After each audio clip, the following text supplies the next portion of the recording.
potenciamos con innovación y tecnología para poder brindar soluciones integrales, en equilibrio.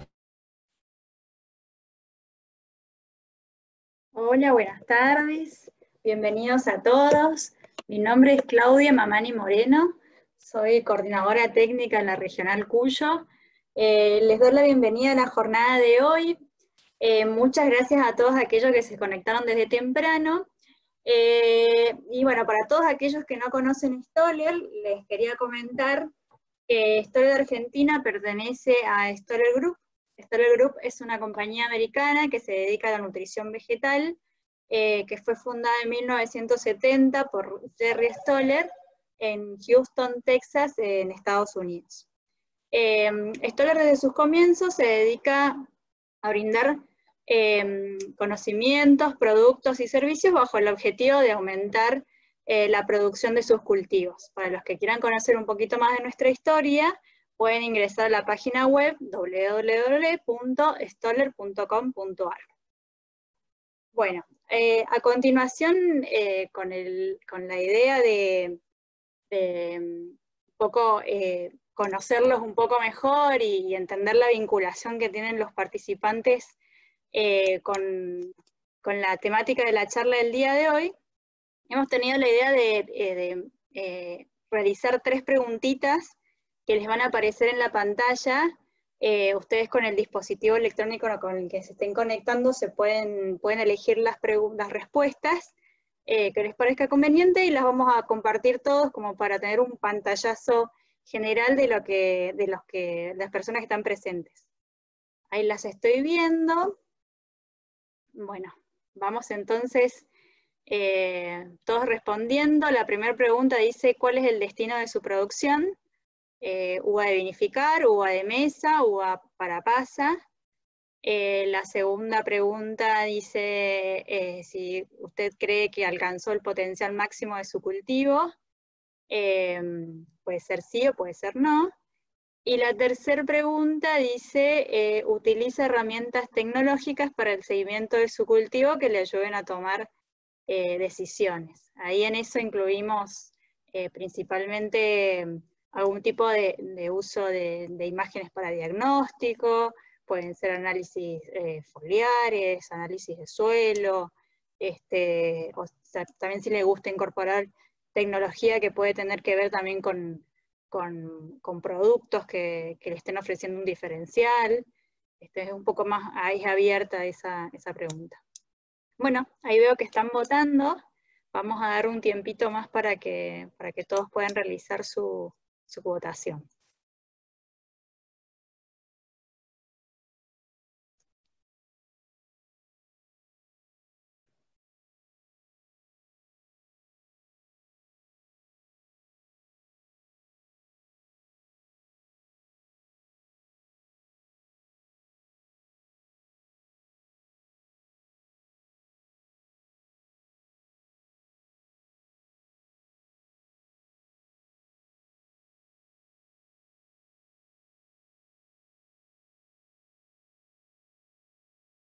Bueno, ahí va avanzando la votación, estamos al 75%. Perfecto. Vamos entonces a compartir los resultados. Y vamos a ver las respuestas. Creo que todos la están viendo ahí en sus pantallas. 74% uva de vinificar, 18% uva de mesa, 8% las asistentes con destino para pasa. Gran mayoría, 92%, cree que todavía no alcanzó el potencial máximo de su cultivo, y eso es una buena noticia porque tenemos mucho para hacer para trabajar en ese tema. Y si utiliza herramientas tecnológicas para el seguimiento de su cultivo, 41% sí, 59% no. Bueno, genial. Tenemos esta información, también es un marco para ponernos también en tema. Vamos a pasar entonces, antes de continuar, les quería comentar que abajo en el panel en preguntas y respuestas, tienen esa opción para ir haciendo preguntas a lo largo de la charla, de la presentación, y bueno, y al final del seminario vamos a ir respondiendo con nuestra invitada de hoy las preguntas. Bueno, voy a invitar a nuestra panelista de hoy, que se suma para esta jornada de BID, bien enfocada en todo lo que es la nutrición razonada, con un enfoque fisiológico. Bea, puedes sumarte. Buenas tardes. Hola Bea, ¿cómo te va? Bien, ¿cómo estás? Bien. Bueno, Bea es investigadora en ecofisiología de la vid. Ella coordina un grupo de investigación en viticultura, es docente de la Cátedra de Viticultura de la Universidad de San Juan.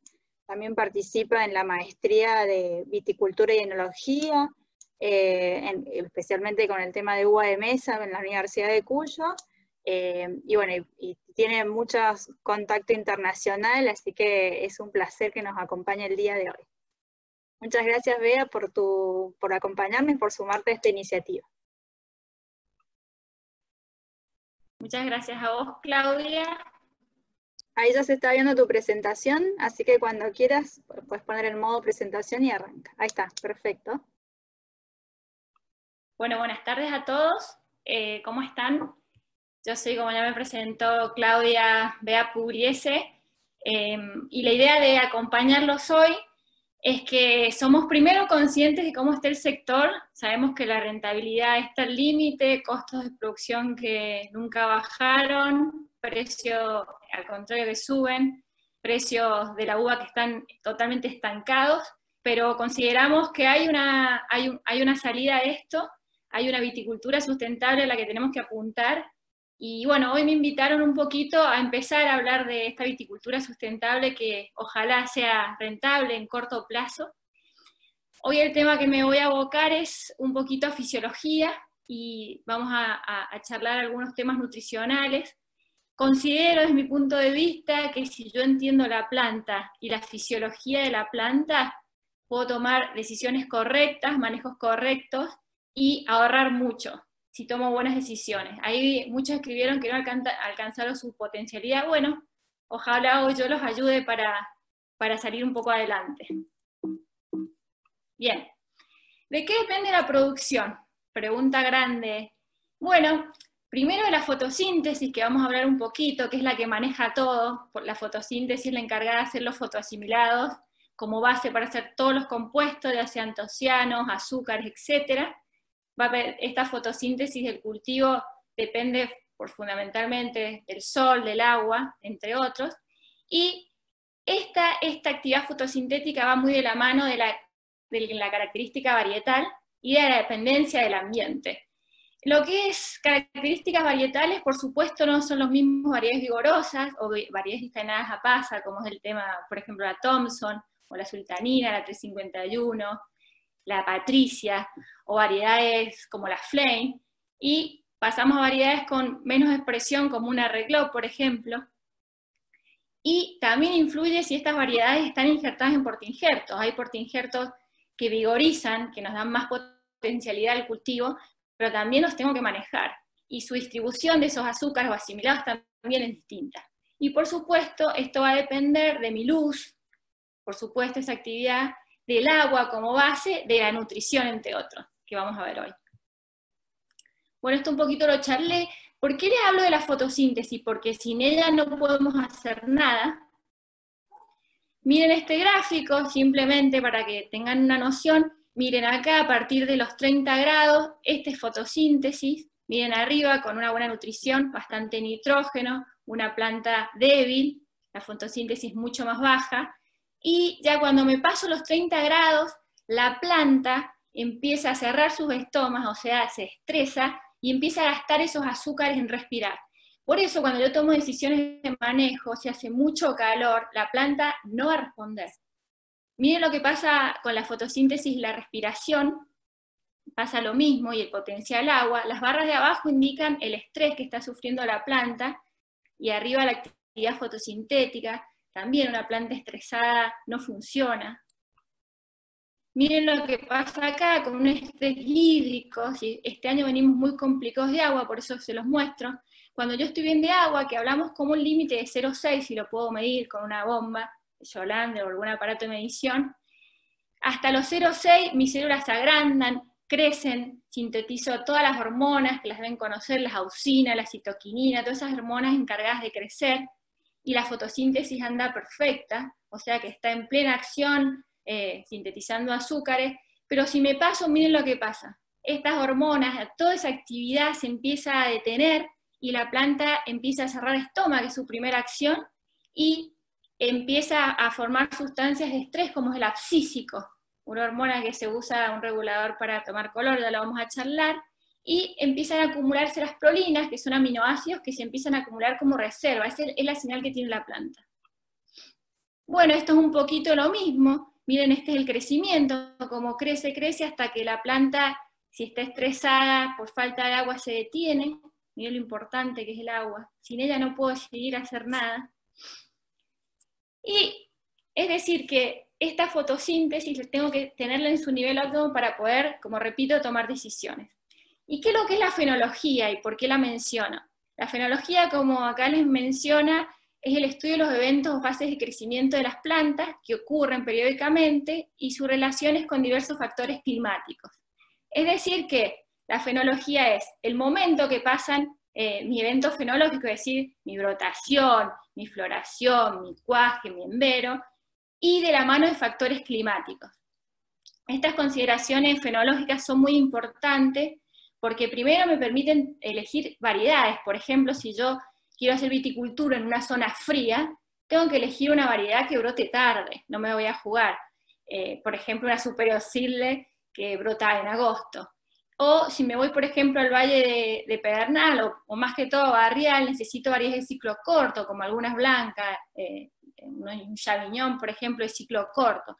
Por eso la fenología es fuerte, y conocerla también me permite tomar decisiones, y las decisiones son herramientas fuertes, repito. Bueno, estas son las fases. Van a ver que la vid es un frutal, es perenne. Consideramos que tiene un periodo de crecimiento, le llamamos a veces bianual, pero tiene una dormición que le permite pasar el receso dormida y que sus yemas quedan latentes para la próxima temporada, ya lo vamos a ver. La brotación, aparecen las inflorescencias visibles, esto también es importante más que todo para uva de mesa, que hacemos algunos manejos para estirar racimos, por eso esos momentos son claves.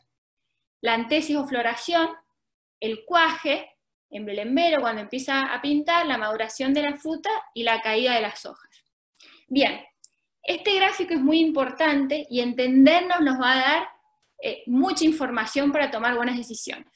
¿Esto qué es? La fenología de la vid, y me muestra en un solo cuadro todo el momento de crecimiento de los diferentes órganos. ¿Por qué esto es importante conocerlo? Porque a veces solo miramos afuera y cada momento fenológico están vinculados todos los órganos de la planta. Miren acá, esto por ejemplo es una brotación típica de septiembre en la zona de San Juan, algunas como les conté tempranas como la Superior, la Fleina, la Perlet, alguna fiesta brota más temprano, pero supongamos que brotamos en septiembre, acá en la parte que dice vegetativo vemos que empieza la brotación, ¿sí? Luego el crecimiento de brote, el agostamiento y la caída de hojas. Van a ver que acá, cuando empieza la floración, ¿sí? Vemos acá que hay un crecimiento, consideramos, no sé si me siguen con el lector acá en octubre, noviembre, cuando empieza la floración, alrededor de ella vemos un pico de crecimiento radicular, acá arriba están las raíces, y otro pico de crecimiento radicular en post cosecha. Si bien la raíz de la vid crece durante todo el ciclo, dependiendo de las condiciones, estos dos picos son muy importantes. ¿Por qué?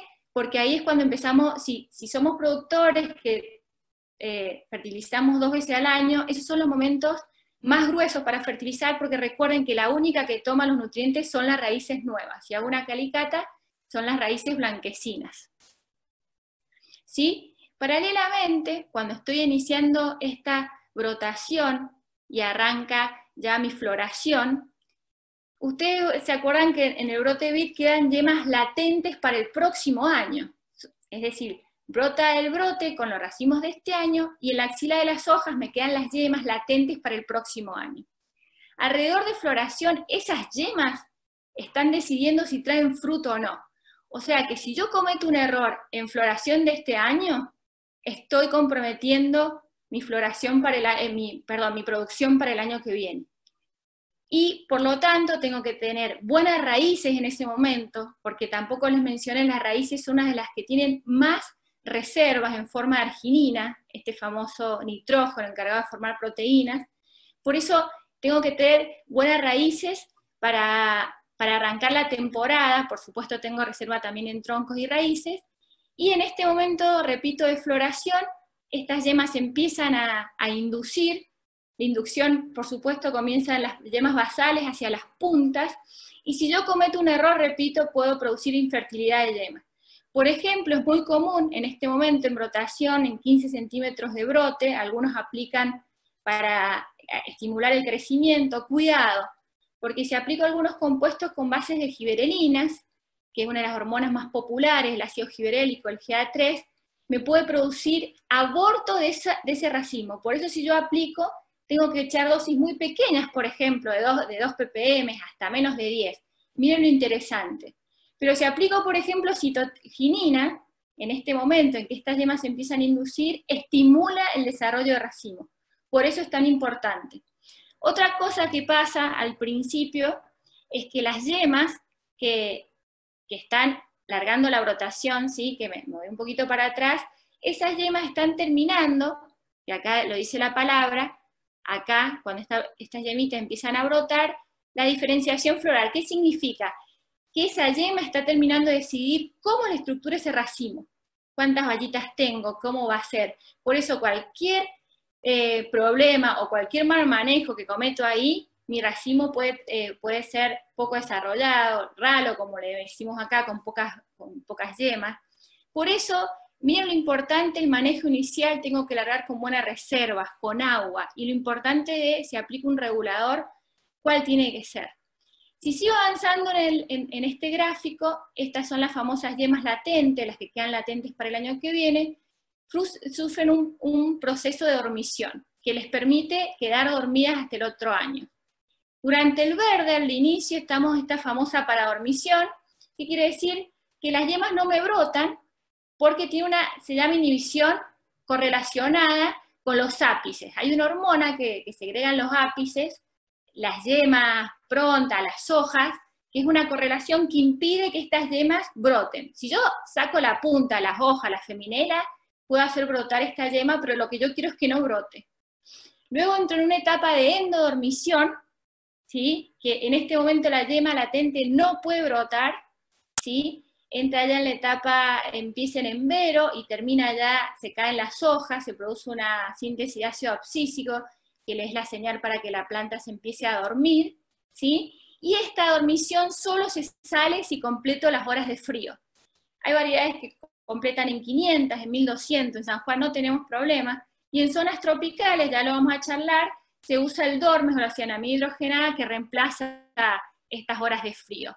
Y luego la vida entra en la ecodormición, miren, saliendo del invierno, ¿qué significa? Que ya cumplió sus horas de frío, en cuanto agarre temperatura brota, más de 10 grados. Bien, esto, no sé si se entendió, espero, esto es un poco lo que acabamos de charlar, la tasa de crecimiento de los diferentes órganos a lo largo del ciclo. Miren, este es el negro, la línea negra es el brote. Al principio del ciclo hay un crecimiento, miren, este es cómo crece en el tiempo, un crecimiento muy alto del brote, y luego ese crecimiento empieza un poquito a caer, crece más lento, porque aparece la flor, ¿la ven? Que dice antesis, la flor es esta línea verde, esta de acá, ¿sí? Perdón, estas son las raíces. Acá empieza la antesis, que es la floración, por eso esa tasa de crecimiento del brote cae, ¿sí? Miren lo que pasa, como les conté recién, con las raíces. Hay un pico grande de crecimiento, luego las raíces declinan, siguen creciendo, miren, nunca dejan de crecer y vuelven a salir después, pero acá el crecimiento es mucho menor, porque toda esta fotosíntesis que empieza a hacer el brote, tiene que compartir con el racimo, luego miren, empieza a crecer la valla, esa es la razón por qué este crecimiento baja. Miren lo importante de este pámpano, y que venga de una planta equilibrada y reserva. Este pámpano y sus hojas son los encargados de hacer los fotoasimilados para alimentar la flor, ¿sí? Que acá está representada como la valla, tiene que alimentar, como les dije, esta raíz, ¿sí? Y a la vez el tronco. Imagínense si la planta viene mal de reservas, cómo arranca esta brotación, ¿sí? Esto es lo mismo, nada más que miren con una correlación con los eventos fenológicos, ¿sí? Miren al comienzo, el brote crece, empieza un poquito a crecer las raíces, llega a la antesis o floración, de ese pico de crecimiento, ya miren las cuajas, las bayas, ¿sí? Ese brote empieza a alimentar las bayas, empiezo el embero, esto es mi racimo, no sé si logra entender, estas son curvas de crecimiento, por eso suben y bajan, pero nunca dejan de crecer. Bien, esto es un poquito lo que les hablé recién para que lo vean, las 3 dormiciones y qué está pasando, ¿sí? Esta paradormición que me impide que esas yemas broten durante el verano, luego entramos, ¿se acuerdan?, a la endodormición, que empieza en el momento de embero, y en la ecodormición. Eso es un gráfico un poco representando eso que charlamos. Y bueno, por supuesto, esta inflorescencia decide, ¿se acuerdan que yo les dije? En el momento de floración esa yema latente está decidiendo si se diferencia en racimo o no, y por supuesto está condicionada a la temperatura, lo óptimo es de 20, 25 grados, hasta 30, luz, por supuesto, tanto por el efecto de la luz directa como la temperatura que genera, bueno, el fotoperiodo que no me voy a meter mucho, el estrés hídrico, si me falta agua en ese momento, condiciono la alimentación del brote y esas yemas, por supuesto la nutrición. Esa van a ver que ese racimo se alimenta mucho de, por supuesto, nitrógeno, fósforo, microelementos, y fitohormonas, como les conté yo recién. Miren, esta es una foto vieja, pero se la quería mostrar. Se aplicó, miren, durante el periodo, al inicio, como les mostré, en el periodo de diferenciación citoquininas, y miren el próximo año la cantidad de bayas que trajo. Y esto es el brote. Esto, miren lo que es el brote, esto es al inicio, miren acá aparece desbrote, aparece el brote, y miren, las hojitas negras significa que son hojas que están absorbiendo nutrientes, comida. Para que tengan una idea, una hoja de vid empieza a ser fotosintéticamente activa y empieza a producir fotoasimilados para distribuir a partir de los 25 días. O sea que hasta los 25 días este brote solo depende de mis reservas. Ya cuando llego a la floración, generalmente el brote alcanza un 60% de su desarrollo. Para que tengan idea, en líneas generales un brote llega a unos 50, por supuesto dependiendo de la variedad. Y ya en floración aparecen estas hojas que son mayores a 25 días, que empiezan a ser fotoasimilados ya tanto para alimentar el brote, fotoasimilados para alimentar el racimo, fotoasimilados para alimentar mis yemas que se están induciendo, fotoasimilados para hacer mi reserva. Miren lo importante que tener este equilibrio, y siempre a la mano de agua, por supuesto. Y luego el brote sigue creciendo, llegamos a parar el crecimiento en enbero, en donde casi el 90%, diría el 99% de las hojas ya son activas, ¿sí? Y se encargan de distribuir fotoasimilados. El brote ya frenó en enbero, y eso es importante saberlo, porque si mi brote en enbero no frenó, es que tal vez estoy pasado de vigor.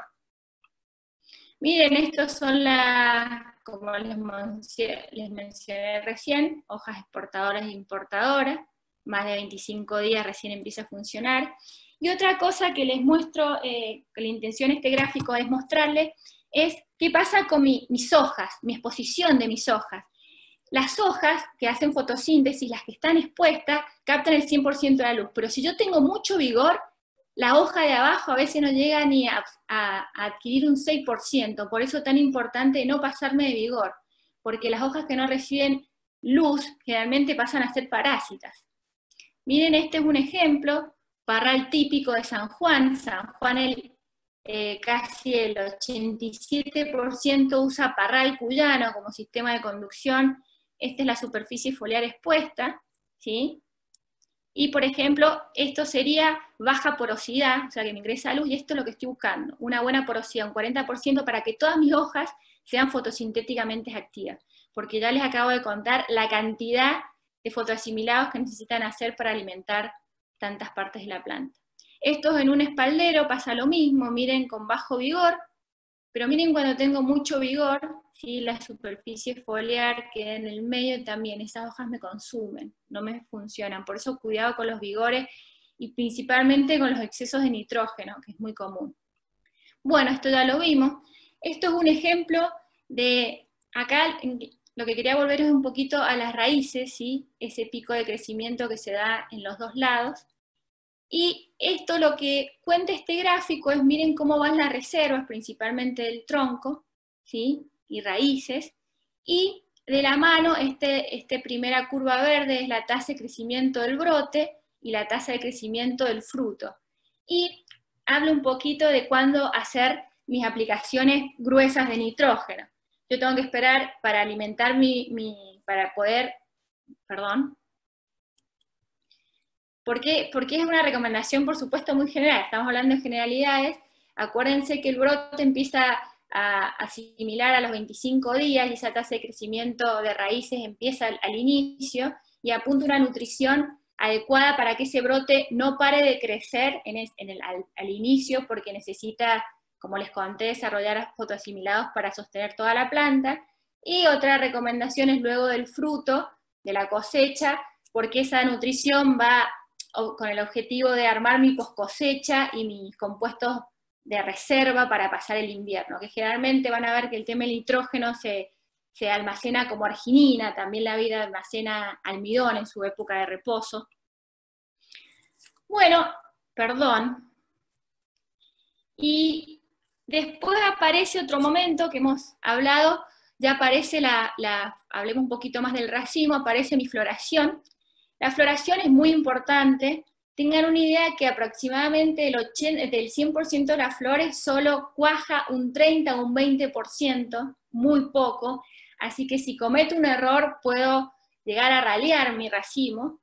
En algunas variedades, como la Perlé, que es excepción, tengo compactación, exceso de cuaje, pero en general solo un 20 o un 30% cuaja.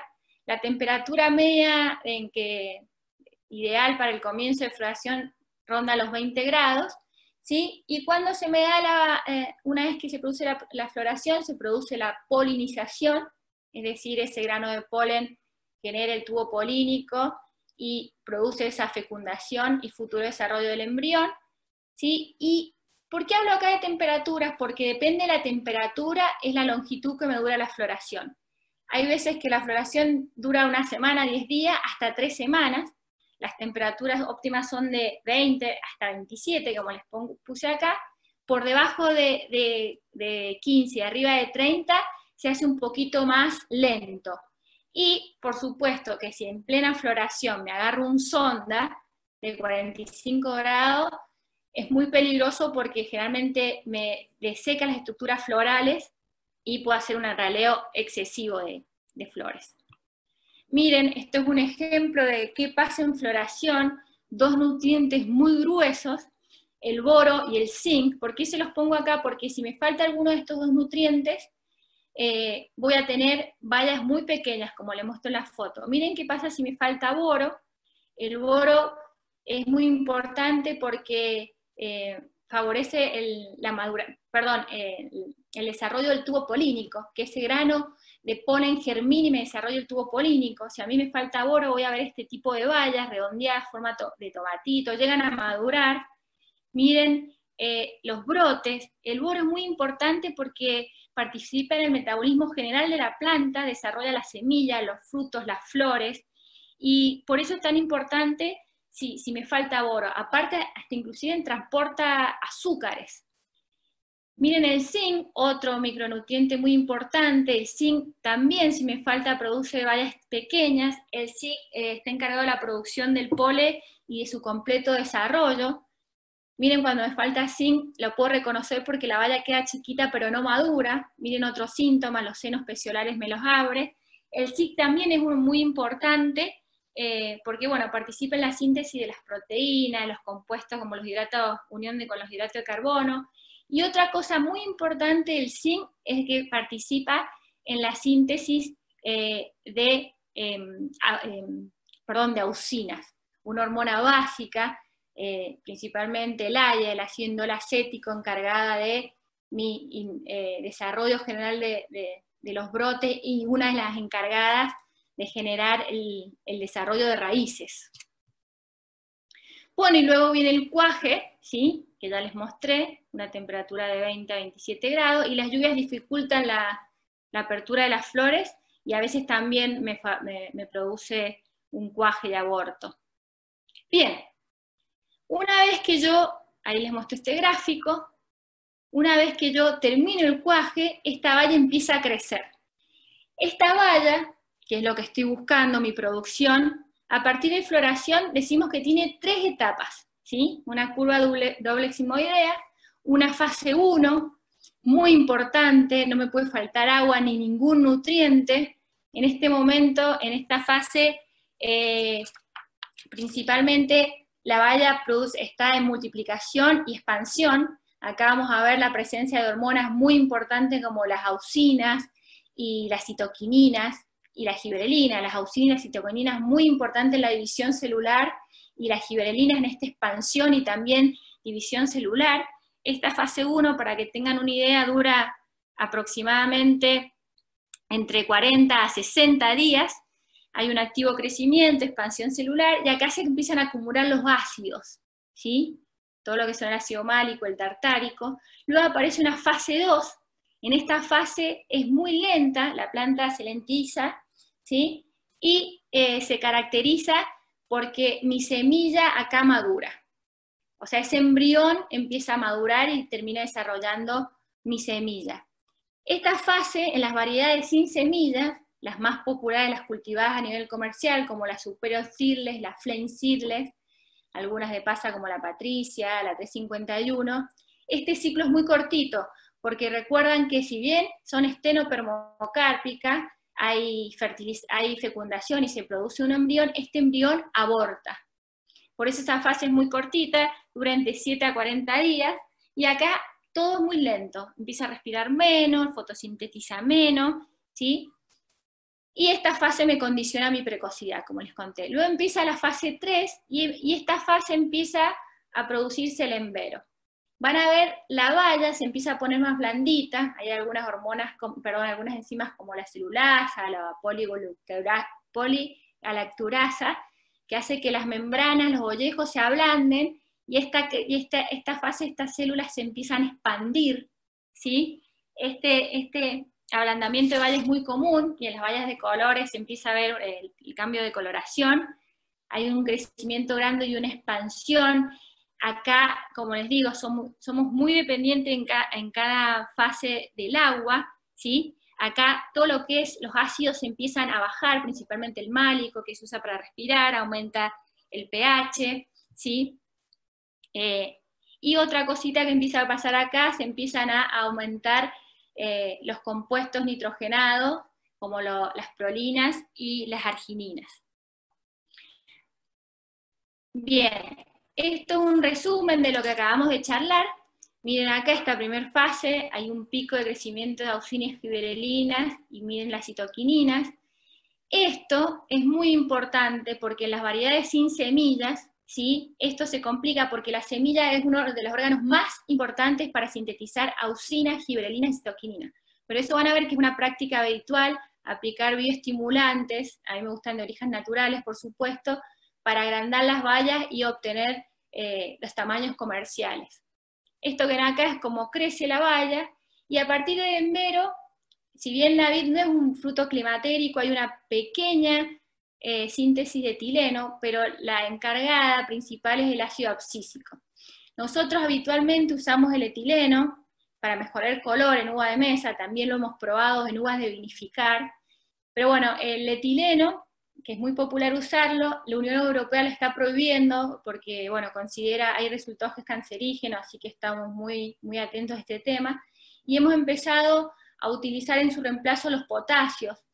¿Por qué los potasios? Los potasios andan muy bien porque el potasio participa en la biosíntesis de antociano, que son las partículas de color, y también me permite transportar azúcares. Hemos hecho muchos ensayos en San Juan, aplicaciones muy tempranas de potasio, hasta 2-3 veces, con dosis mínimas de tefón, y anda la verdad que muy bien. Por eso es tan importante conocer estas hormonas. El abscísico se consigue, pero no está registrado en Argentina y es muy caro. Lo interesante de estos reguladores es que son todos sintetizados por las plantas, la mayoría son aplicados para la producción orgánica. Bueno, esto es un resumen de las hormonas, no hace falta. Bueno, acá también la evolución de, miren lo que pasa con los otros compuestos, miren los pH, acá empiezan a subir, por ahí es peligroso porque los pH por ahí se me dan muy altos en San Juan para el tema de vino, la acidez total empieza a bajar, y el tartárico es mucho más estable. El málico, que figura con esta fluctuación en verde, es porque generalmente la planta lo usa para respirar. Y esto, bueno, esto es cómo evolucionan los antocianos. Esto es muy importante, tanto en variedades de uva de mesa como de uva de vinificar, porque los antocianos, bueno, son los que nos dan el color. Los antocianos, en San Juan tenemos problemas porque los antocianos necesitan temperaturas nocturnas de 20 grados y temperaturas diurnas que no superen los 30. En San Juan estas temperaturas son mucho superiores, así que por eso usamos bastantes herramientas para desarrollarlo. Y los antocianos están principalmente en el ollejo, Es por eso que en uva de vinificar buscamos bayas chiquitas para tener más antocianos y tener más relación ollejo-pulpa, ¿sí? Esto no me voy a parar un poquito, así termino porque me falta mucho, veo que voy medio lento. Y bueno, en la fase, como les dije, en la 1 se desarrollan los ácidos, y en la fase 3 empieza estas azúcares a empezar a dar vueltas, mis encargados de mis sólidos solubles, principalmente fructuosa. Bien, voy un poquito más rápido. Y acá un poquito un resumen de la sensibilidad de estas etapas a la falta de agua, porque yo todos estos manejos de reguladores ni los puedo mencionar si estoy con deficiencias de agua, por supuesto. La etapa 1 es muy sensible a la falta de agua, si bien alguna teoría dice que afecta a la división celular, algunas dicen que no, pero las bayas quedan muy chiquitas y después son muy difíciles de engordar con agua. Recuerden que en la fase 3 las células crecen por este ollejo que se ablanda, por esas enzimas, y a la vez como se empieza a acumular agua, sube el potencial osmótico y empieza a ingresar agua. Si mis células son muy chiquitas, no las puedo estirar en la fase 3. Bien. Bueno, espero no haber ido muy rápido. Ahora vamos a la nutrición. ¿Qué factores tengo en cuenta para hablar de absorción de nutrientes? ¿Cuándo los aplico? ¿Para qué? ¿Por qué? Bueno, primero, algo que afecta a esta absorción es el genotipo. El genotipo es la variedad. Cada variedad tiene diferentes momentos, diferentes vigor, diferentes desarrollos de raíces. Imagínense los portainjertos, por ejemplo, si uso los Paulsen, un portainjerto muy popular, tiene un ángulo muy angosto, geotrópico, que hace que sus raíces vayan para abajo. O sea que tengo que ver dónde están mis raíces para mi distribución de nutrientes. O por ejemplo, si uso un portainjerto, un 101-14, que tiene un ángulo muy ancho y mis raíces están muy superficiales, la edad de la planta, ya les voy a mostrar un gráfico, la profundidad donde están las raíces, que ya les conté, tengo que tener en cuenta mi compactación de suelo, si hay aireación, si hay presencia de napa freática con salinidad, porque si tengo estos factores limitantes no puedo hacer fertilización. Mis raíces, si no tienen aire, no respiran, no funcionan. Si el suelo es tan compacto, mis nutrientes no fluyen, mis raíces no crecen. Y si tengo una capa freática, la sal me impide que mi planta absorba nutrientes. La temperatura del suelo, por supuesto, si está muy frío hay baja absorción de nutrientes. La salinidad, ahí les voy a mostrar un gráfico y se los cuento. La humedad, por supuesto, el pH. Nosotros tenemos pH de 7, 7,5, pero pH muy, muy altos impiden la disponibilidad de algunos nutrientes como muy bajo.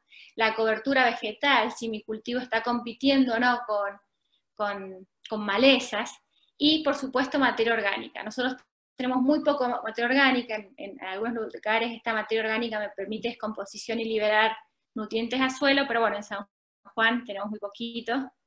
Miren lo que es la edad. No es lo mismo la extracción de nutrientes de una planta de 1 año, de 2, hasta de 5, en pleno desarrollo. Miren, por ejemplo, un ejemplo nomás, la absorción de nitrógeno de una planta de 1 año es de 4,5, estamos hablando de kilogramos por hectárea, ¿sí? Y miren lo que extrae un cultivo de 5 años, 48, casi 50 kilos. Por eso la edad me condiciona mucho cuánto voy a aplicar. Y el momento, bueno, un poco lo hemos estado charlando y ya lo vamos a repasar. Miren el tema de la salinidad. La vid, para que tengan una idea, miren, acá está la conductancia eléctrica y cuánto me afecta en mi producción. La vid en general soporta 2,5 decisimes, ¿sí? Si yo empiezo a superar esta conductividad, o 2500 le llamamos, la producción empieza a caer. ¿De qué me sirve aplicar una nutrición si tengo un suelo salado? De nada, porque la raíz no los va a absorber. Y en el caso de que yo tengo sal, antes de pensar en una nutrición, tengo que lavar mi suelo.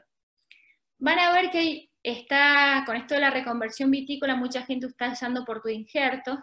Los portoinjertos americanos no resisten a nuestras sales, a los sodios, cuidado. Hay un pie muy famoso que es el Sal Creek, que sale en inglés, pero solo resiste los cloruros, cuidado con eso.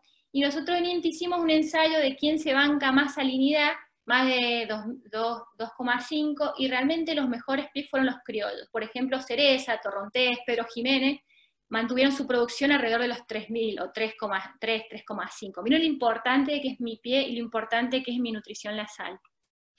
Bueno, esto es el pH del suelo, miren, la disposición de la mayoría está en el orden de 7, ¿sí? Si me paso, varios de estos nutrientes pasan a estar indisponibles. Miren el nitrógeno, si me paso de 8, el fósforo, ¿sí? El magnesio, el manganeso, el hierro.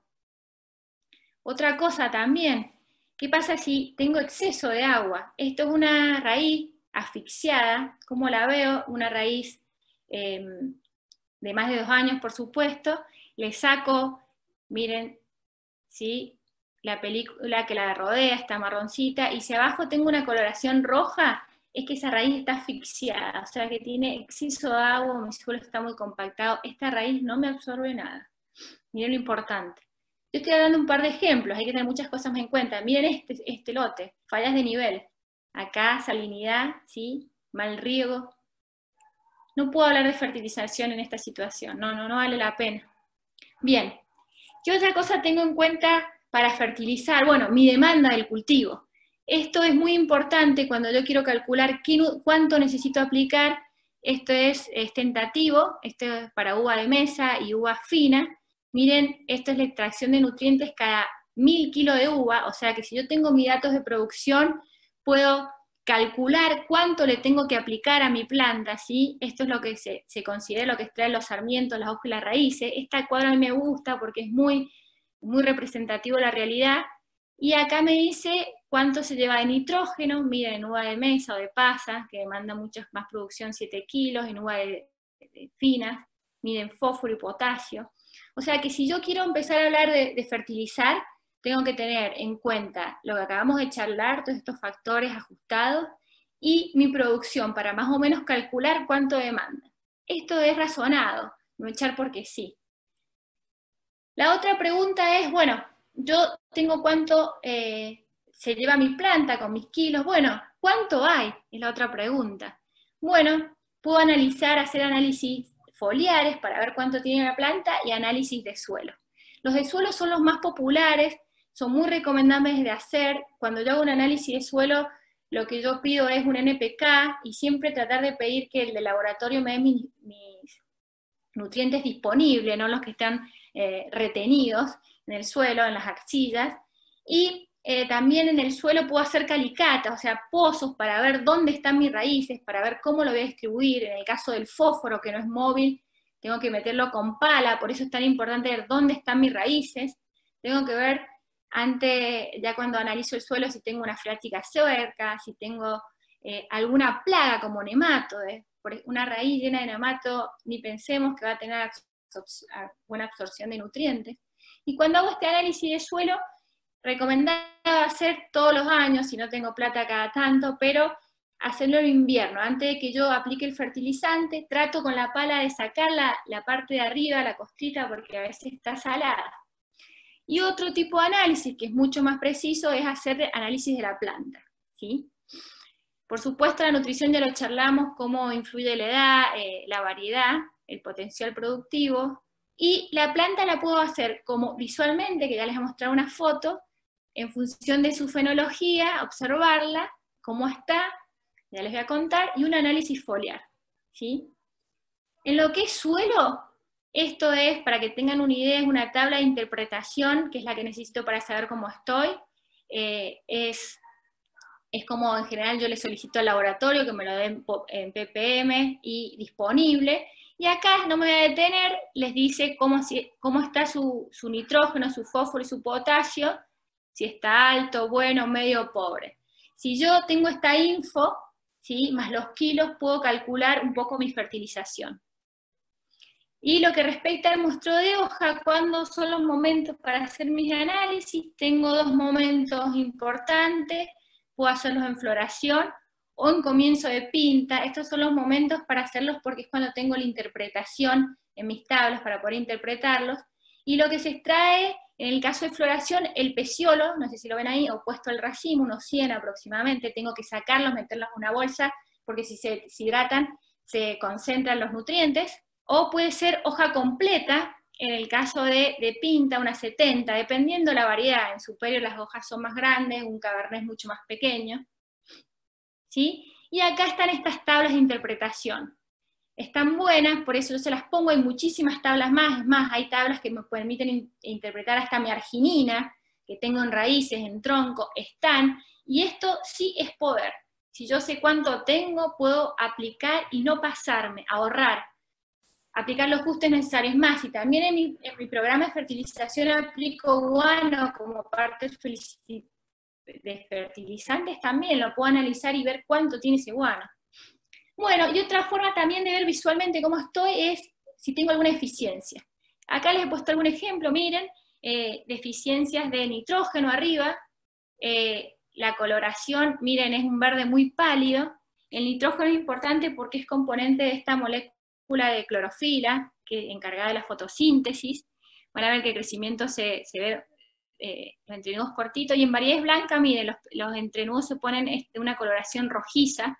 El nitrógeno es re importante, desarrolla todo el crecimiento, desarrolla la planta, hasta es encargado de desarrollar hormonas como la citoquinina, las auxinas, todo, hay mucho más, pero para contarles lo importante que es este nitrógeno.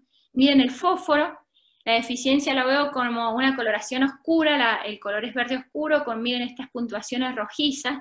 El fósforo también es esencial para el crecimiento y desarrollo de la planta, y para el crecimiento de mis raíces, por eso es tan importante, es cofactor de muchos de los procesos que pasan en la planta. Miren lo que es el fósforo. El potasio, acá si bien no tenemos tantas deficiencias, por ejemplo en California es muy común, lo veo antes de floración, generalmente en la parte media del brote y en las hojas viejas, van a ver que los costados empiezan como a necrosar y se van hacia abajo. Bien típico el potasio es súper importante, participa en todo el desarrollo de la planta, división celular, transporta los azúcares que les conté, forma parte de las moléculas de color como los pigmentos, los antocianos. Bueno, esta que les puse abajo, vuelvo al nitrógeno, esto es muy común en San Juan, exceso de urea con calor, toxicidad. Otro acá que aparece como deficiencia es el magnesio. El magnesio aparece como deficiencia así, generalmente luego del embero. Lo van a ver, es un elemento muy móvil, esta deficiencia se ve en las hojas basales. Miren cómo se ve, se respeta las nervaduras del color verde, alrededor empieza a ponerse amarillento. ¿Por qué se empieza a bajar? Porque también este magnesio forma parte de la molécula de clorofila, encargada de hacer mi fotosíntesis. Y, ojo, porque también el magnesio en algunos portainjertos, como el SO4, tiene problemas de absorción, y el magnesio es grueso para el metabolismo de toda la planta, por eso es tan importante. Y el hierro que tengo, ¿por qué se lo sumé? Todas deben haber visto el pronóstico meteorológico, empieza a haber frío, espero que no caiga helada, pero también el hierro es muy común verlo ahora, cuando empieza, yo ya fertilicé, empieza a hacer frío, ¿sí? Y van a ver que el hierro, el 80% de la molécula de clorofila es hierro, se ve esta coloración, se ven las puntas, las hojas jóvenes, y avanza. Generalmente esta deficiencia con el tiempo se va. Si dura unos días, el nublado, el frío, se va, pero si dura más tiempo, y el hierro es muy importante para todo, entonces se me complica y a veces tengo que aplicar, pero generalmente sana sola la planta. No sé si vengo muy mal de tiempo, me avisan. Y este otro problema que tenemos en San Juan, el famoso palo negro, algunos les llaman valla blanda, han habido muchas teorías dando vuelta. Lo que sí les puedo contar que todas las teorías me llevan a mi nitrógeno. Esta deficiencia o esta sintomatología se ve en variedades muy vigorosas, en las que yo fertilicé fuerte con nitrógeno, y empieza a hacer frío, a veces se nubla, pero está muy de la mano de mucho vigor, y lo que han descubierto, que en estos raquis han hecho análisis, y hay exceso de compuestos nitrogenados. ¿Sí? Algunos decían amonio, otros putrescina, pero recuerden que el nitrógeno, que se absorbe principalmente como nitrato, pero en la hoja, la planta los desdobla a amonio. Cuando hace mucho frío y yo tengo mucho vigor, mucho nitrógeno, y está nublado, no hay fotosíntesis, o sea, esos carbonos que hacen mi fotosíntesis no se pueden unir con este nitrógeno, y ese amonio que está en hoja, esperando unirse esos carbones, se acumula. Esa es una teoría. También han visto en Chile mucha presencia de putrescina. La putrescina es un metabolismo intermedio en el metabolismo del nitrógeno en general.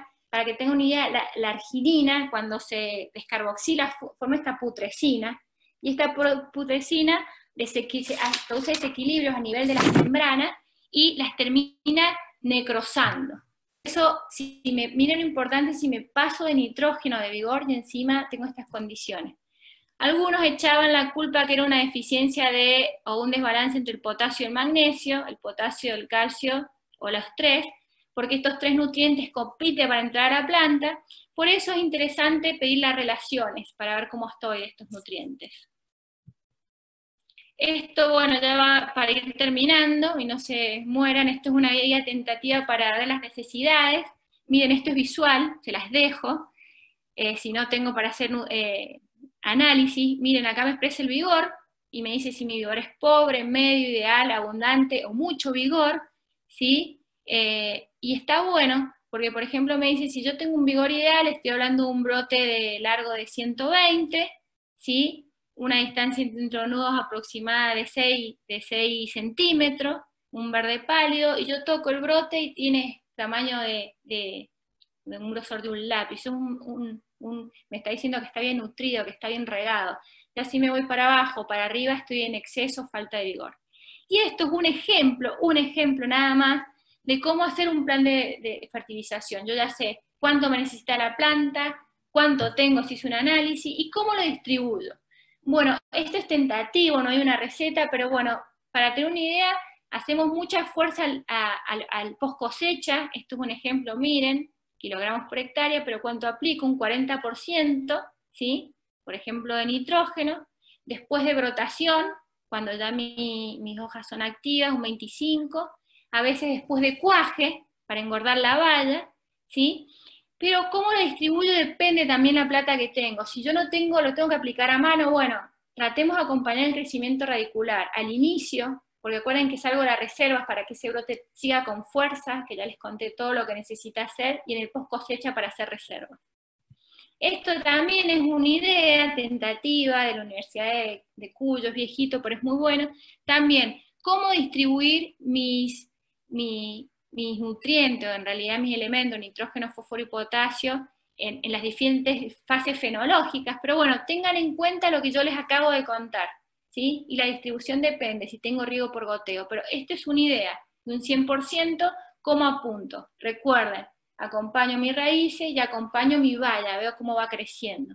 Y recuerden que esta nutrición me tiene que nutrir también mis yemas, que vienen para el año que viene, me tienen que nutrir mis racimos, me tienen que juntar reservas, por eso es tan importante. Bueno, eso es todo, espero que no les haya matado con tanta info. Hay muchísimo más por charlar, está mi correo, por si necesitan algo, y bueno, ahora los dejo con Claudia después. Muchas gracias, Bea. Sí, estuvo genial, un montón de información. Ya tenemos varias preguntas ahí esperando para su respuesta. Antes de pasar a las preguntas y respuestas, vamos a hacer una breve presentación de la propuesta de Stoller. Les voy a contar rápidamente para no nos extendernos mucho más en el tiempo. A ver, un segundo.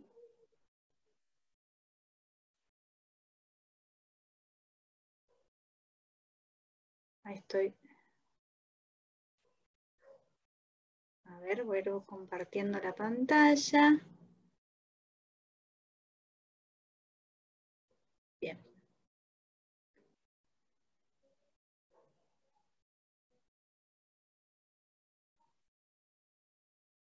Bárbaro. Bueno, la idea era ahora compartirles un poco, contarles cuál es la propuesta que estamos pensando y que estamos poniendo en el campo también, de hecho, para el cultivo de la vid. Antes de todo esto, contarles un poco de qué se trata de lo que nosotros denominamos SIS, que son Soluciones Integrales de Stoller. Es un proyecto que tenemos dentro de Stoller, en el cual vamos aportando diferentes soluciones, diferentes propuestas de valor a lo largo del cultivo, basándonos mucho en conocimiento, mucho en todo esto que contó Bea hace un ratito, de cómo funciona el tema hormonal, cómo influyen los nutrientes en cada etapa, y todo esto lo ponemos en el campo para ver también los resultados reales y comprobarlo en forma práctica. Para el caso de la vid, es un programa que lo tenemos para todos los cultivos. Para el caso de la vid, este es nuestro programa que vamos sugiriendo, arrancando con ProStar Plus, después seguimos con estímulo a los 10 centímetros de brote, también tenemos una propuesta para todo lo que es crecimiento de raíces, que es RootFit, SET con Mastermin Plus, están bien orientados a todo lo que es floración y cuaje, y después más al final del cultivo, ya pensando en toma de color, en crecimiento, Sugar Mover con Harvest More. Y también tenemos la propuesta de post cosecha, Nitrate Balancer y Mastermin. Vamos a ir desgranando algunas solamente, lo más importante. Bueno, nada, muchos de todos de estos que vamos a nombrar, y sobre todo los que voy a hacer foco ahora, principalmente lo que contienen son hormonas de crecimiento, hormonas promotoras de crecimiento, y la justificación de esto ya ampliamente lo desarrolló Bea. Básicamente, durante todo este ciclo hay un juego de hormonas de crecimiento que van acompañando toda la fenología de la planta. Entonces, ProStar Plus es el producto que estamos recomendando para ahora, para allá, en el caso en algunas zonas ya está brotado, en otras zonas lo están justamente aplicando. Es en el estadio de yema algodonosa, una dosis de 6 a 8%. Contiene cofactores hormonales, o sea, contiene hormonas de crecimiento, nitrógeno, calcio, magnesio, zinc y oro. Principalmente el estadio que estamos por aplicar es este, yema algodonosa. Los Cabernet están llegando a esto, muchos Malbec ya fueron aplicados. Y bueno, el objetivo que está buscando esta aplicación de ProStar Plus es aportar nutrición, aportar balance en esta primera etapa de crecimiento que Bea nos contaba que necesita arrancar porque se mueve a través de las reservas. Es un aporte que está dando uniformidad a la brotación, está promoviendo que estos brotes sean mejor desarrollados, y también otro uso que tiene ProStar Plus es ir renovando los sectores envejecidos de la planta para promover nuevas posiciones. Y sobre todo en vid, que es un cultivo que muchas veces necesita de este tratamiento. Este es un poco el efecto cuando hablamos de uniformidad en la brotación, es esto, ¿no? Es como darle un buen arranque, una buena condición a todas las yemas para que ese crecimiento sea lo más parejo posible. En esta foto vemos el tratado, muy parejo todo el crecimiento de los brotes respecto a un testigo que suele crecer con muchas diferencias en cuanto a los brotes, por diferentes motivos, como puede ser la dominancia apical, diferentes reservas, etc. Estímulo es el producto emblema de Stoller, es uno de los más importantes. Contiene las 3 hormonas de crecimiento, siempre lo posicionamos en tratamientos foliares, puede ser a partir de los 10 centímetros de brote. La dosis que recomendamos son medio litro por hectárea. Contiene las 3 hormonas, no voy a detallar la función de cada una de las 3 porque Bea lo recontra detalló y estuvo muy bien. Lo importante acá es que las 3 son importantes, auxina y citoquinina sobre todo, son importantes en diferentes momentos del ciclo y actúan siempre en conjunto. Giberelina también tiene mucho que ver en todo lo que es tamaño celular, velocidad de crecimiento, alargamiento del raquis. y por eso, bueno, es un producto muy flexible de ser aplicado en diferentes momentos. SET es el producto que junto con Masterbeam recomendamos en toda esta etapa de floración y cuaje. Tiene calcio, tiene boro. Bea nos mostraba como cuál es la diferencia con los, cuál es el efecto que produce una deficiencia de boro, es justo en ese momento de la floración. El calcio también es importante en todo el proceso de polinización y tiene hormonas vegetales que también participan activamente de este proceso. La dosis son 4 litros por hectárea, la recomendamos preferentemente en 2 aplicaciones. Y junto con Masterbeam Plus es una mezcla de macro y micronutrientes. La idea es darle como a la planta todos los nutrientes que necesita para ese momento poder actuar, que las hormonas actúen de la manera más eficiente posible. Lo recomendamos en una dosis de 5 litros por hectárea, también acompañando SET, acompañando estímulo y también en muchos casos para darle los nutrientes que necesitan los procesos para que las hormonas se expresen mejor. Básicamente es lo que contaba Bea, el calcio es muy necesario, sobre todo el gradiente de calcio para el crecimiento del tubo polínico. La deficiencia de boro siempre va a producir acumulaciones de calosa, entonces estos dos, calcio, boro más hormonas de crecimiento, son fundamentales para todo este proceso de floración y cuaje, ¿no? Todo esto de cómo va afectando, bien Bea lo contó. Y ya pensando más en la parte final del ciclo, tenemos a Sugar Mover, que contiene boro, contiene molibdeno. Boro participa en todos los procesos de translocación de azúcares, también Bea lo estuvo comentando a eso. Molibdeno tiene que ver con los metabolismos del nitrógeno. La dosis foliar es de 4 litros por hectárea, y sugerimos 2 aplicaciones a partir del embed, digamos, correlacionando un poco con los que vimos recién, sería esa fase 3 que empieza el racimo y la valla a crecer. Ese sería el momento para Sugar Mover, siempre acompañado de Harvest More 5545. Lo que hace esto es favorecer la redistribución de los fotoasimilados hacia el racimo, esto que favorecer esa translocación, que la planta se mantenga activa y traslocando hacia el racimo, que en ese momento empieza a tomar color, empezamos a medir el Brix para ver cómo nos acercamos al racimo, al momento de cosecha. Todo esto da mayor calidad de racimo y mayores rendimientos. Acompañado siempre de Harvest More 5545, como dije recién. Es principalmente, tiene nitrógeno, tiene fósforo, tiene una gran cantidad de potasio. Bea lo nombró, ese potasio al final del ciclo es súper importante, participa en muchos procesos, sobre todo en todos los procesos de dar energía para que la translocación sea más eficiente, en la síntesis de proteína, en todos los procesos de asimilación y redistribución de fotoasimilados. La dosis foliar que recomendamos son 5 kilos por hectárea, acompañando Sugar Mover, inclusive puede ser una aplicación más también. Y Root Feed, como lo nombré al principio, es un producto que estamos pensando que está ubicado para crecimiento de raíces. La dosis son 20 litros por hectárea, recomendamos 4 aplicaciones a lo largo del ciclo.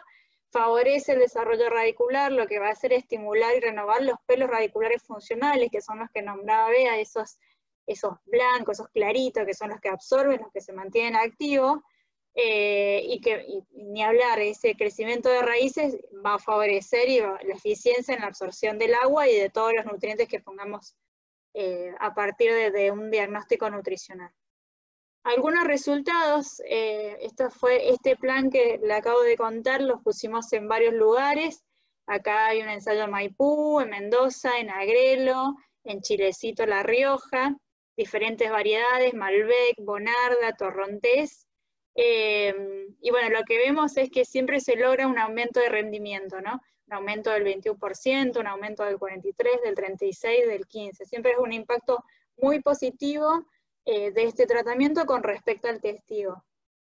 Otra cosa que hicimos la temporada pasada también es sacar muestras de tratados y de testigo de las raíces al momento de cosecha para ver qué nos estaba aportando en cuanto a calidad enológica, calidad de racimo. Y lo que vimos que es un aumento en los fenoles totales, en el ollejo, un aumento del 92% de los taninos, un aumento de antocianos.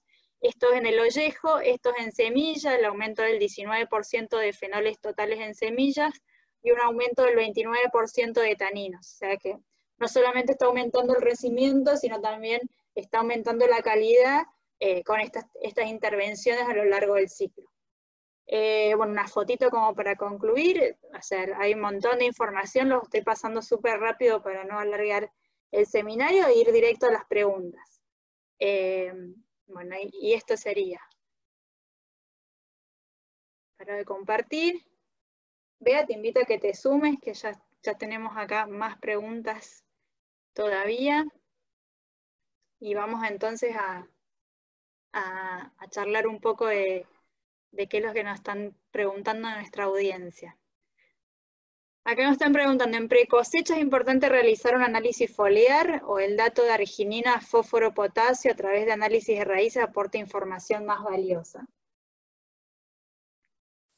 Bueno, son cosas distintas. La arginina, bueno, el análisis me va a... no recuerdo bien al principio, pero la arginina me va a decir cómo estoy de reservas y el foliar cómo viene la planta.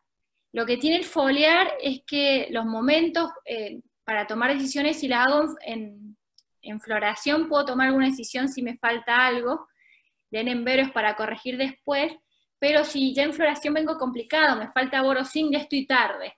Eso es el que tiene los foliares, pero son cosas distintas. El foliar me dice cómo está la planta en ese momento, y la arginina me está hablando de mis reservas, que lo hago ya a fin de ciclo, tirando al invierno. No sé si respondo un poco. Las dos son como complementarios, no es uno o el otro. Claro, perfecto. Se recomienda hacer una fertilización basada en la producción de la temporada presente y no de reposición de la cosecha pasada. Lo que pasa es que el plan de fertilización, supongamos de este año, por supuesto que vengo del dato del año pasado, para reponer lo que se me ha extraído mi planta. Por eso siempre el dato es, por ejemplo, mi cosecha fue, por dar una fecha, febrero 2020, ese es mi dato que uso para armar la fertilización, que arranco ya en septiembre 2020 y la terminaré tal vez en marzo. Pero el dato para hacer el plan de fertilización es el último dato de cosecha, con los datos actuales que hice este año de análisis, y ahí hago la relación. Y por supuesto, una vez que tengo cuánto aplicar, la eficiencia de aplicación, tengo que sumar, si lo aplico a mano, un 50% más, si lo aplico por goteo un 10 o un 20, depende de mi eficiencia, ¿no? Cómo lo aplico. Perfecto, perfecto. Acá tengo otra pregunta, si podrías ampliar un poco el uso de potasio para todo lo que es color, toma de color, y cómo influye esto en el final del ciclo. Bueno, al que esté interesado me puede escribir, hemos hecho 4 tesis de potasio con los chicos de la Facultad de Agronomía, pero lo importante, nosotros empezamos a usar el potasio con el objetivo de reemplazar el etefón, porque en San Juan, bueno, ustedes saben, las temperaturas son muy extremas y la toma de color me cuesta mucho y el color se paga en el mercado.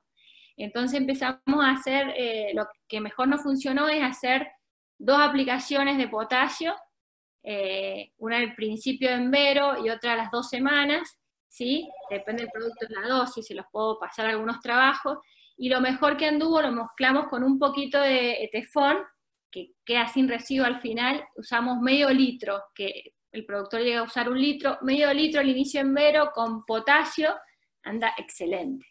Y lo que sí también, ojo, si estoy en uva de vinificar, el potasio me mueve azúcar y a la vez nos agrandó un poquito las balas. Y nosotros lo buscamos en uva de mesa, ¿sí? Pero bueno, es muy experimental, pero tenemos 4 años de info, el que esté interesado me escribe y le paso material, dosis, no hay problema. Pero sí, anda muy bien. Pero potasio solo 2 aplicaciones, sí o sí, y no es lo mismo que el etefón, ¿no? Acá hay otra pregunta, continuando con esto del potasio, ¿las aplicaciones de potasio podrían interferir en la fermentación? Y en el caso, sí, en los vinos, si me paso, ojo, si yo me paso el potasio, las dosis que hemos usado, nosotros después hicimos análisis, luego aplicación de post cosecha y anduvimos bien, sí puedo hacer ácido tartárico, así que pueda precipitar como bitartrato en la bodega, pero me tengo que pasar mucho el potasio. por eso tengo que hacer un análisis. En San Juan generalmente lo tenemos, pero en la zona de pie de montaña nos falta potasio, lo que es Son Duyun. Así que eso depende, te tenés que pasar mucho para que te dé un efecto secundario. Nosotros hemos hecho análisis en ollejo y en pulpa, y las dosis andan perfectas, pero hemos usado dosis muy correctas, no hemos pasado para nada. Bien, bárbaro. Acá otra pregunta, ¿qué fuente de potasio fue la que utilizaste? Y utilizamos de todo, porque bueno, nosotros estamos tratando de empezar a producir un poquito más agroecológico, así que usamos sulfato de potasio, usamos, no voy a dar marcas, pero usamos uno que es muy bueno, que se usa para manzana, que es combinado con fósforo y un poquito de nitrógeno, pero los últimos ensayos probamos uno de una empresa de acá, diferentes dosis, pero el sulfato de potasio que anda bastante bien. Como les digo, si quieren dosis, les puedo mandar los trabajos para que los tengan. Bien, bárbaro. Sí, bueno, como todo, ¿no? Siempre es fundamental respetar las dosis, ni hablar con el tema hormonal, porque para eso están ajustadas. Por ahí uno en el afán de buscar un mejor resultado, a veces no es bueno excederse, porque bueno, obviamente pueden venir estos Por efectos eso, que no son buscados. por ahí el análisis uno cree que es un gasto, pero para mí no, es una inversión, y ahí no me paso. Pero si estoy jugando, bueno, yo los ensayos que hicimos probamos dosis para no jugarnos justamente, o no pasarnos, y bueno, sí, se las comparto encantada. Lo que sí solo lo probamos en uva de mesa. No he hecho nada en uva de vinificar, este año lo vamos a probar en un Syrah que tenemos en el experimental. Pero, así que este año va a haber info nueva. Bárbaro. Acá me preguntan si tenés experiencia con los fosfitos. No he hecho ensayos con fosfitos, no, perdón. Fosfitos no he llegado a usar. Está bien, No soy problema. especialista en fertilización. Claro. Trabajo con el tema de bioestimulantes, reguladores de crecimiento. Pero bueno, algunos ensayos hemos hecho, pero de fosfito lamentablemente no, que tengo ganas. Y otra pregunta acá, ¿a qué le atribuirías el aumento de tamaño de valla al aplicar potasio? Bueno, justamente el potasio transporta azúcar, y a la fase 3, mucho el agua que ingresa es por presión osmótica. El potasio mueve el azúcar hacia la valla, y eso hace que la presión osmótica suba un poquito, la medimos, y ingresa un poquito más de agua. Y paralelamente, hay teorías, pero bueno, hay que evaluarlo más finamente, el potasio participa en la biosíntesis de antociano, lo que es color. No olvidarnos de eso. Y por supuesto la base de antociano es azúcar, por eso el potasio es tan clave. A mí me encanta. Sí. Ay, sí, participo en un montón de procesos tremendos. Bueno, ha llegado el momento de finalizar nuestro seminario. Agradecemos a todos por acompañarnos nuevamente, por haber llegado hasta acá. Se ve que lo disfrutaron porque nos extendimos el horario pensado, pero todos se mantuvieron firmes ahí participando. Para los que no pudieron quedarse hasta el final, o los que quieren repetirlo, o los que no pudieron estar, le vamos a estar enviando la grabación de este seminario, más alguna información adicional que podemos enviarles. Les agradezco un montón, te agradezco a vos, Bea, por prenderte, por acompañarnos, por todos los conocimientos que nos brindaste hoy día, a todos nuevamente por asistir, y bueno, nos despedimos. Hasta la próxima edición. Gracias.